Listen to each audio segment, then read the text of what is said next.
let's upgrade a sweater I got from thredUP. Welcome, I do sewing and DIY related content, and today we are going to be upgrading the sweater that I got from thredUP for originally $6.99 using these pieces that I got from Mood. So they are like a ribbed knit material, and we're going to be upgrading the collar, the waistband, and the cuffs on the original sweater. So I have pieces for each of them. They feel really nice, feel really soft. And now what I need to do is go through with the original sweater, so that gray, and I basically need to remove every piece that I want to replace. So the collar, the cuffs, when I was looking at the wrist cuff, as you can see, it actually wasn't sewn together that well, which is funny. So we're going to be definitely removing that. And then also doing the waistband as well, which had a similar issue that it really wasn't pieced together that nicely. At first, I was going to use my seam ripper to remove all the seams, but I found it so much easier just to use my scissors.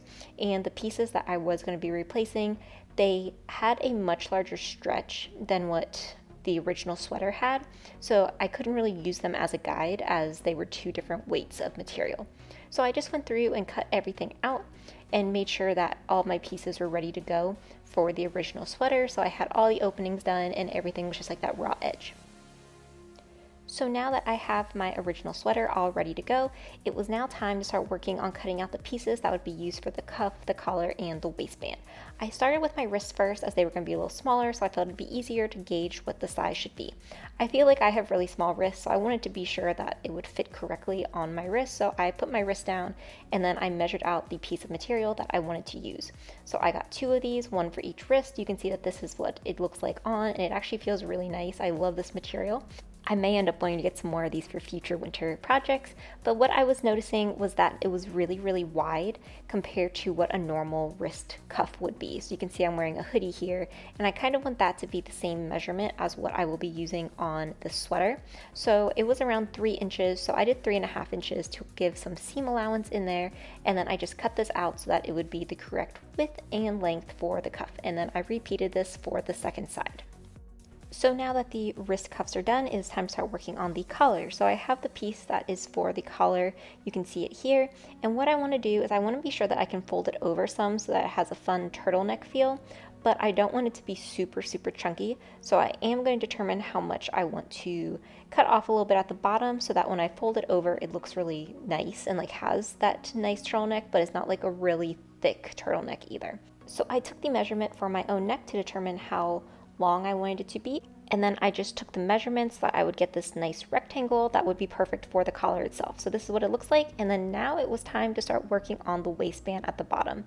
So for this, I did just measure it out based off of how large the bottom portion of the sweater was, so I didn't really do too much to make it any different, and then I did cut off so that it would be only around 3 inches wide. I didn't want like a super, super thick waistband at the bottom. So now what it was time to do, since I had all 4 pieces done, was I needed to serge them and connect them together so that they would be loops essentially. So I used quilting clips for this as this knit material was actually really, really thick and the pins weren't able to go through it as easily as these quilting clips were, so they were a great option.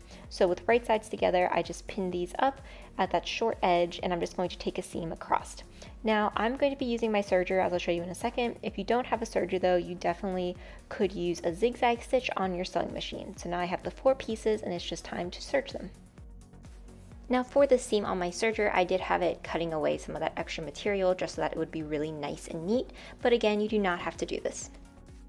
The main item to remember, especially when you are working with these, is if you're doing something similar as I am, these are knits, so they are going to stretch, and you want to be sure that you're using a stitch that will allow you to do that. So if you're doing this on your sewing machine, using a zigzag stitch or some sort of stretch stitch and using a ballpoint needle, that way you make sure that when you are putting this on and it stretches, you're not going to break the seam.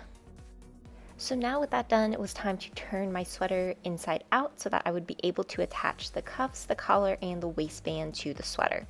So what you're going to see here is I started out with the collar, and since I was doing that turtleneck effect, I thought that I would have right sides together.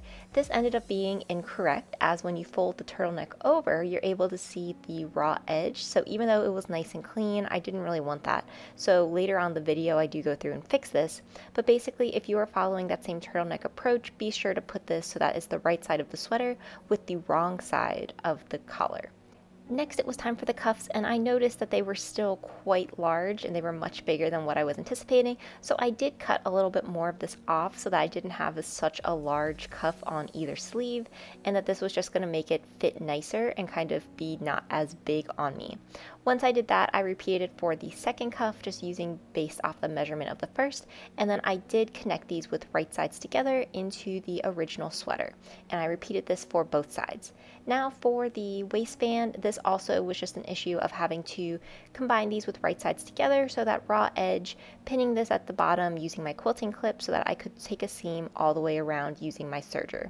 So now I have just 4 different seams I need to go through and serge, so that'll make it nice and neat, and hopefully you won't see any of the raw edges.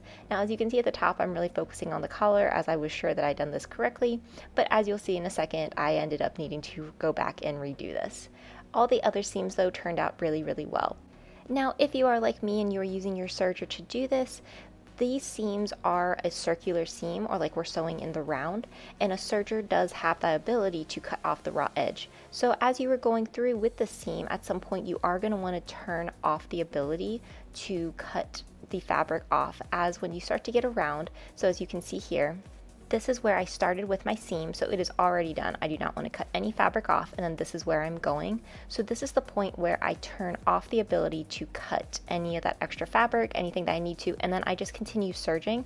This way it finishes up the seam for me and I don't have to worry about it cutting into that seam.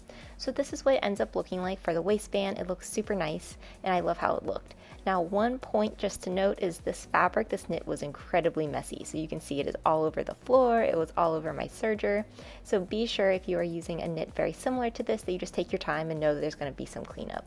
Now I just went through and continued the seam for both of the wrist cuffs as well as the collar. So here's what my sweater looks like so far. The bottom looks really nice. The cuffs for the sleeves look great as well. And then here's the collar. So here's what I'm talking about earlier that I had messed up on. I thought with right sides together, that was going to make it so you didn't see any raw edges. But instead, when you fold it over, you are able to still see that seam that I took to combine these pieces together. In theory, it's not the biggest issue, but I just didn't want to deal with that. So what I did was I removed the collar from the sweater, and then I'm just going to place it back in. So what you want to do when you are doing your collar, if you also are trying to get that turtleneck effect where you fold it down, you want to put your collar so that the wrong side, so the side that has the seam, is facing the right side of your sweater. And this will allow you so that when you turn it over, you're going to get the right side of the collar is showing, so you will not get the seam, and then you also will get the really nice right side of your sweater. So it's an easy fix, but just something that I had to go back and do. So if you were in the same situation, be sure to not follow my advice for the first time where I put the right sides together, but instead put your collar with the wrong side facing the right side of your fabric. So here is what my sweater currently looks like. Everything is done correctly as far as the edges go, and now it is time to really just do some cleanup. So the serger for me did provide some of these little loose tails that I need to go through and clean up, and then if you use the sewing machine, you probably also have some extra little threads that you probably need to go through. For myself, when I have the serger, what I normally do is I find the 2 pieces of thread that you can kind of pull on, and then this actually makes it into a knot at the bottom.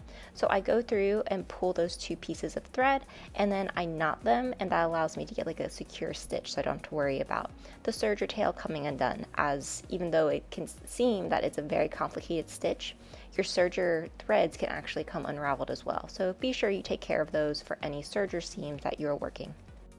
So here's my completed sweater. I love how it turned out. I think that it adds a nice contrast to the pattern of the sweater itself. Overall, this was a very, very quick project, especially if you do not mess up the collar like I did. It probably takes 30 minutes or so. So I hope you enjoy it and you're able to do something similar if that is something of interest to you. If you like this video and you want to see more sewing and DIY content, be sure to like, comment, and subscribe.